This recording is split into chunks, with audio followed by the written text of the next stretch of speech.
Every single night in the city's backstreets, a widely feared phenomena occurs.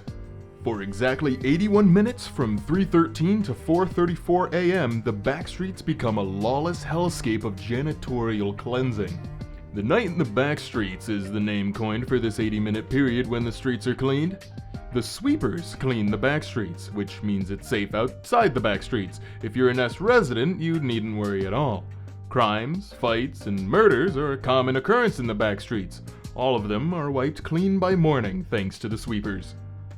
During this brief period, the backstreets are swarmed by mysterious and ravenous humanoids called sweepers. I believe it's important that I say humanoid and not human, as there's a fair bit of difference between what you and I would consider human and what the material composition of a sweeper actually is, though they do still count as humans, the same way those who have taken fully mechanical bodies still count as human, regardless of the form they take. Similar, but not quite the same. As far as we can tell, sweepers aren't one being, but rather many humans sloshed together into one suit over time. We don't know everything about the sweepers, though that can be said about most things in the city, so it's not that surprising. We've seen sweepers in almost every major story by Project Moon aside from the Leviathan. In Lobotomy Corporation, they appear as a daily ordeal. In Library of Ruina, as a main story reception, and in Limbus Company, they're featured as a brief antagonist in the Intervallo Nocturnal Sweeping. Sweepers have also appeared in Distortion Detective, which just so happens to give us a fairly good view on what it's like attempting to escape from the night in the backstreets as it's ongoing, from all the way back in 2021, 4 years prior to Nocturnal Sweeping. That's some long-standing laid groundwork. A sweeper themselves is comprised of liquid matter rather than solid matter, in the same sort of way as an egg. The sweepers always wear armored suits in every occurrence we've seen them, with the suit being described as merely an outer shell, equated similarly to the flesh and skin of a normal person. Inside of a sweeper's shell is liquefied flesh, aptly implied by their passive attribute in Library of Ruina, which goes under the same name. Don't just take my word for it though, this sort of weird fact requires a direct source. Here's a reading of the Book of Anton, a sweeper, in one of the rare instances of direct sweeper lore thanks to Library of Ruina. Our body is composed of liquid. Liquid is a substance that fuels our body, while humans maintain their form with the shell they call flesh and skin. We maintain our form with the suit we wear. If this liquid runs out, we will stop dead in play. Therefore, the liquid must always be filled, which is the reason we die. This liquid is what constitutes and moves our body, but we also use the liquid to sweep the streets and die. The method is simple. When we embed a hook connected to the fuel tank on our back into a human, they melt like a liquid. Then we consume that liquid to refuel. Without the shell, we will deform and spill onto the ground like dirt. The liquid is patented with approval of the head. You must change your body to become like us if you wish to join our family. Do not worry about the side effects. Mother will give you all the assistance you need.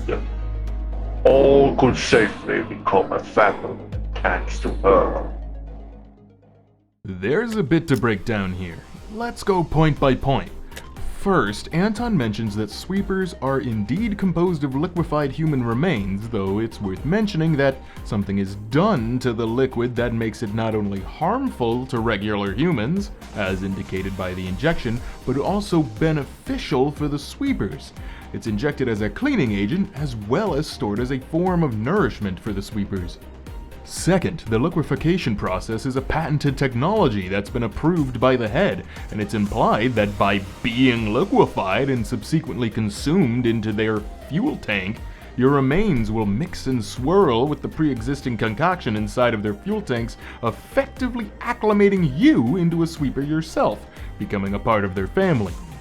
It may not be a complete death, considering that it's possible to the sweepers that this may merely be changing your appearance and joining the family, rather than pointless slaughter. We've already seen human beings become transformed and retain their humanity, so we know this is possible and even an acceptable outcome. As we know, a citizen can replace all parts of themselves as long as the new body does not closely resemble a human. Resuscitation is taboo if the brain is not intact, however, though it does not appear that the brain is required to be fully intact in order to constitute humanity. Consider in Library of Ruina, some individuals are transformed into cogs and gears and are allowed to continue existing despite having no visible brain or typical human traits aside from the ability to form conscious thought. With that in mind, the way sweepers' bodies are composed should fit just fine within the limitations of the city, whether they merge multiple people into one body or not. The head likely sees the sweepers as free municipal laborers. Waste disposal, corpse removal, and population control all in one neatly wrapped package. Why pay for sanitation when you can turn the homeless and unfortunate into self-sustaining cleaners? That isn't to say that the head just lets the sweepers run free, however. That is correct. We are conscious of the attention of people during daytime. We practice caution. It will be a public nuisance to show up in broad daylight and cause a ruckus, and we have set of rules that we abide to. Of course, if the head demands our service, we must assemble, day or night. Oh, and I believe that there is a small misunderstanding between us. It is not by the will of us sweepers that the night in the Backstreets have become a time when no deed is forbidden. Does it appear to you that every denizen of the Backstreets disapproves of the rules? Anyone is allowed to commit terrible acts at night, and there is nowhere to complain if you are victimized. While this means terrible things can happen to you at night, it also means you are free to be the perpetrator of such a deed yourself. In fact, we do not see much benefit from the freedom of the nighttime, other than being allowed to dine all we want. Indeed, the sweepers are regulated by the head, not just tolerated. Whether or not they are employed by the head is to be determined, but the head certainly can command and deploy them as they see fit. Sweepers communicate using their own unique language, which could be compared to binary, beeps and boops and warbles and woobles.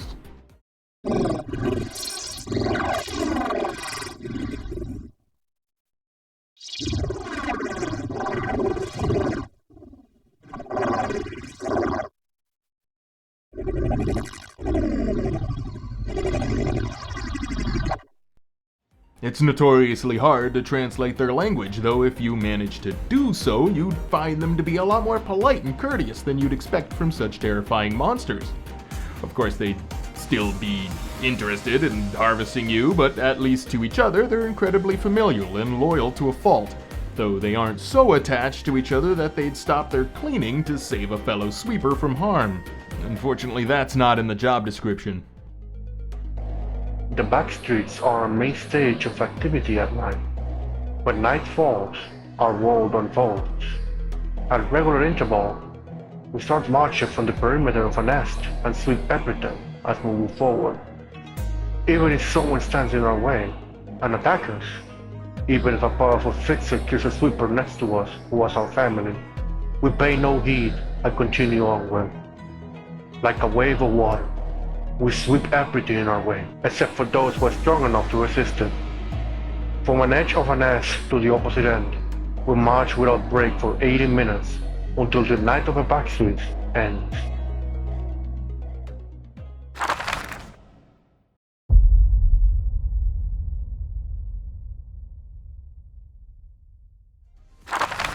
During the night in the Backstreets, the normal legal structure of the city simply stops.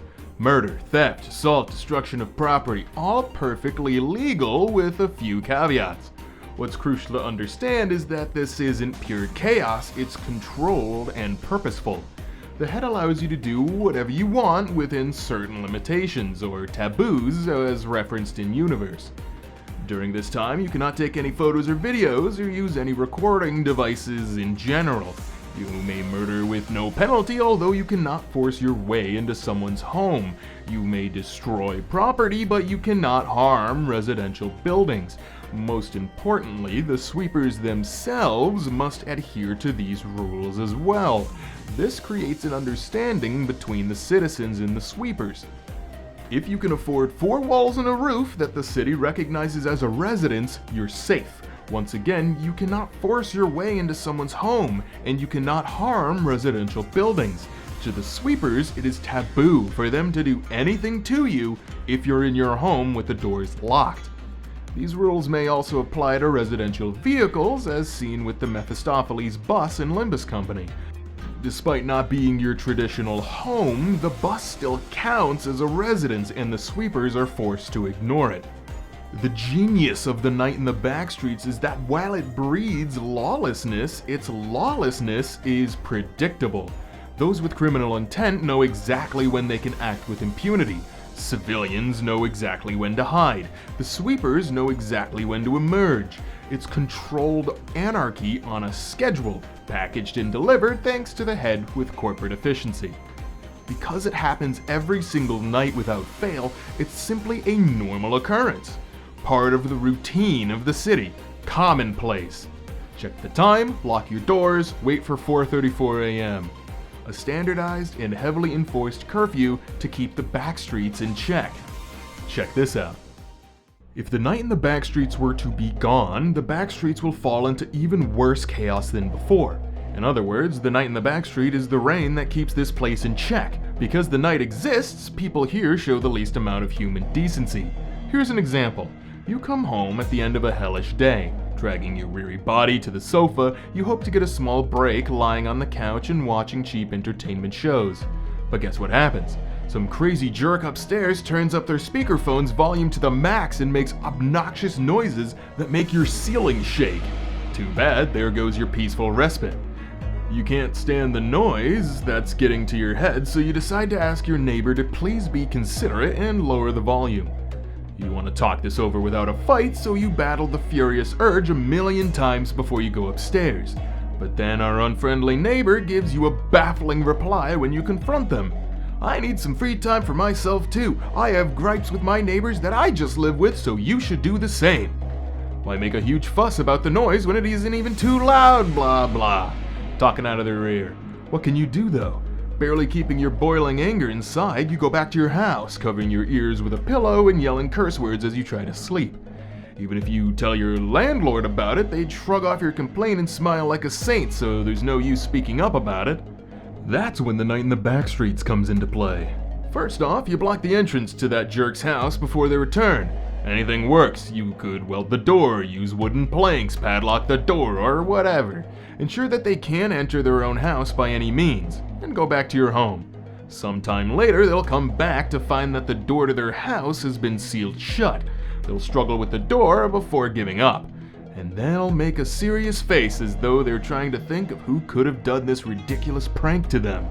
Once they realize that it couldn't possibly have been anyone else's doing but yours, it'll be too late, because you'll be behind them, bashing their head in with a brick or some heavy object. Killing them right now would obviously break the rules, so you drag them to your house and enjoy a quiet rest. When the clock hits 3 a.m., you drag the little turd outside and throw it in the middle of a relatively large street. You return to your home before it's too late and watch the scene from the window. The time is 3:13 a.m. Sweepers crawl out of the dark and sweep the streets clean, collecting all the trash, including that noise pollutant.